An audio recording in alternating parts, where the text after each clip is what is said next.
Hello, and welcome back to another Chris McPherson show, Cricket Daily, for the 27th of January. And there's certainly plenty to unpack, plenty to look ahead at as the Under-19 World Cup continues to heat up. Some of the warm-up series for the T20 World Cup as well. It comes in February in the men's competition. Also starting to get interesting, and there's some series kicking off and wrapping up in the 24 hours to come. So let's start with the Under-19s World Cup. Let's start with Afghanistan versus Sri Lanka. In Windhoek, Sri Lanka aimed up, sending Afghanistan into bat, and Afghanistan created their own issues with 3 runouts during their innings.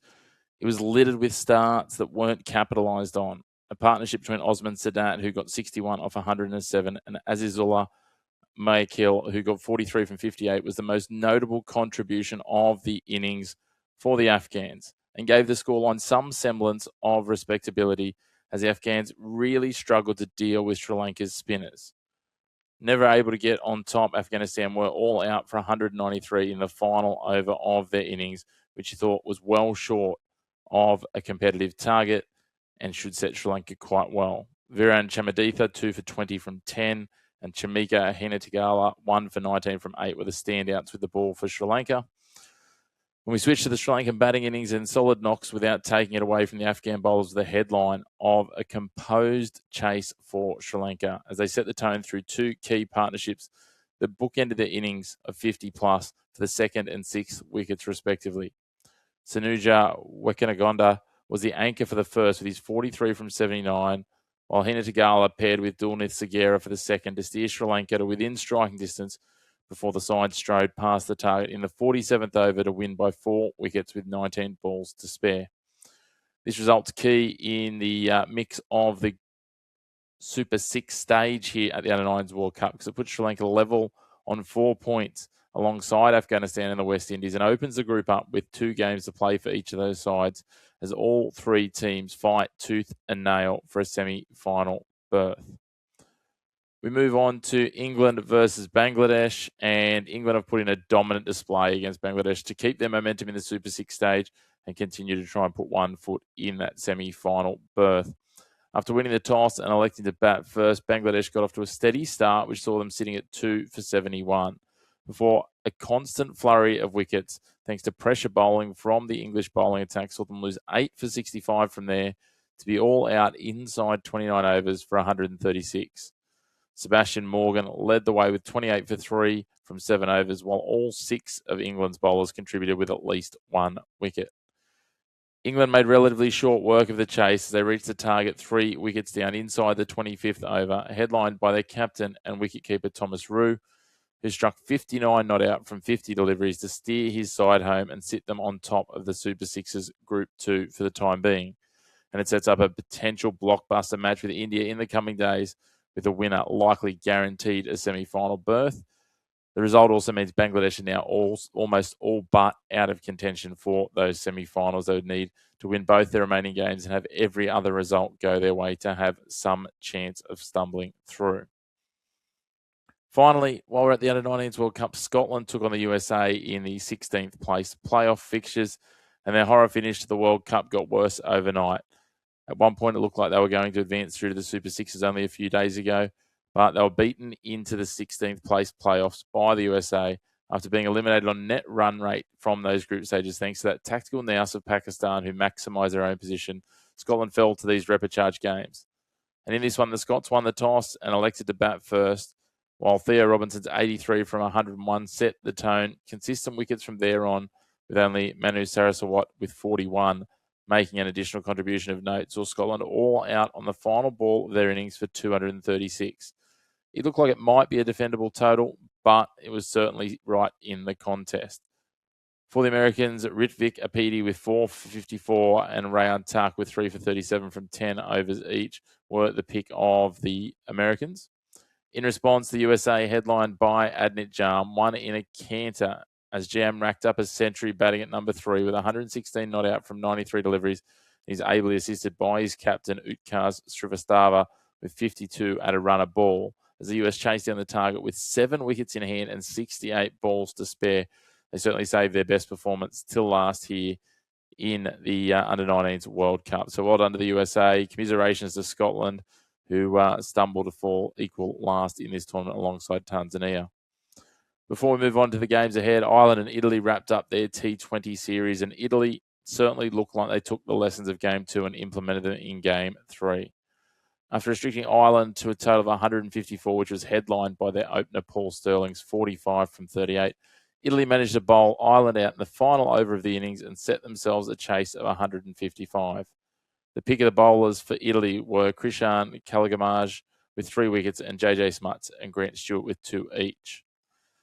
Italy was steady pursuing their target, it's fair to say, and with a solid knock at 4 from captain Wayne Madsen, who got 39 from 30 deliveries, they were almost within touching distance as they needed 53 from 6 overs.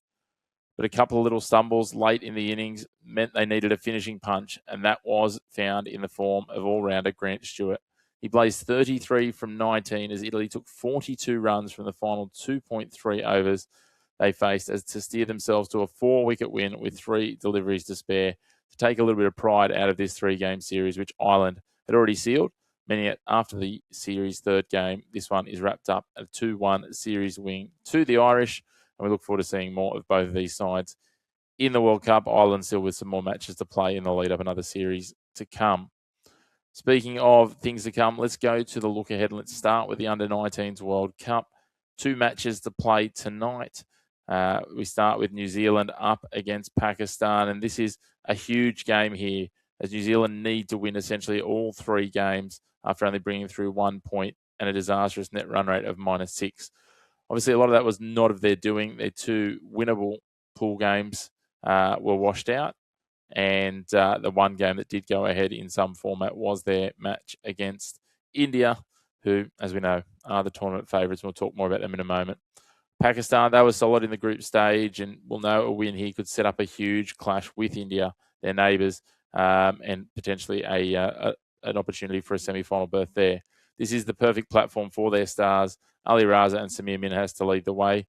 It's hard to take too much from New Zealand so far. Maybe this is where we get a proper glimpse at them finally, but I'm leaning towards Pakistan here. And of course, the other games, Zimbabwe and India. Look, it is hard to see how the hosts take down the tournament favourites. A stacked Indian side versus a team who qualified for the Super Sixes thanks to the manipulations and permutations played out by Pakistan in the final group match between these 2 sides. No disrespect to the Zimbabwean side here, but to a man, India is stronger in essentially every position. This one could be a very lopsided one as India focus on further boosting their net run rate and pushing on towards a semi-final berth. On now to Sri Lanka and England, the 3rd one-dayer, the series decider. It's all locked up at 1-1 at this stage, and it all comes down to 2 factors in the first 2 games, and I think it'll be very much the same here. Whose spinners stood up more, and who can better see off the spin of the other team's bowling attack? England went to their most spin-heavy attack in Game 2. Can that trick work in Game 3 again, or will Sri Lanka be wise to it on their home decks here at Colombo? I'm tipping the Sri Lankan spin to strike back. They underperformed in Game 2, and if their batting led by captain Charitha Asalanka can support that, then it will be a Sri Lankan match and series win here for mine in Colombo. And last but not least, we get another warm-up series for the T20 World Cup underway. South Africa play host to the West Indies in South Africa, and plenty of these players on both sides have been having hit-outs in the SA-T20, with 7 of the players from the combined squads fresh off action in the SA-20 final just 2 days ago. Both teams will be eyeing off an improved performance at this edition of the T20 World Cup that kicks off in February after South Africa threw away a winning position in last edition's final against India, and the West Indies were disappointingly dispatched in the Super 8 stage of the tournament. The key loss to South Africa. South Africa have had an up and down 2025 in T20s, losing more games than they won, while the West Indies side sank to some historical lows, including losing a series to Nepal last year. Both will be looking to bounce back here and get things moving into 2026. Look for Dewalt Brevis fresh off a century in that losing cause in the SA-20 final to make an impact alongside captain Aidan Markram. Or Keshav Maharaj will be one of the bowlers to watch. He was one of the most impressive in the domestic season, both striking with wickets and economical. For the West Indies, look for Shai Hope and Shafane Rutherford's knowledge and recent experience in these conditions to be key, while Akil Hussain returns to the squad and will be a key option with the ball, both from a wicket-taking and economy point of view. The venue here, Paarl, is one of the slower venues in South Africa used for international crickets. Runs can be found here, as was shown in the SA20. 2 first inning totals of 180 were struck here and made contests. One was won by the team chasing, one by the team that set the total. But expect the spinners here to star. Names like Maharaj and Hussain should have a big say, and we can't wait for this to get underway in a massive 5-match series. That closes out. If you haven't already, make sure to hit like on the video. Get involved in the comments. Let us know what your key takeaways were. And, of course, hit subscribe as well so you can stay up to date with all of your cricketing news on the daily. But until next time, we look forward to seeing you again here on the Chris McPherson Show. And make sure to follow us along on your favourite social media channels at the Chris Mac Show for your home of the black and white sport. No grey opinions here.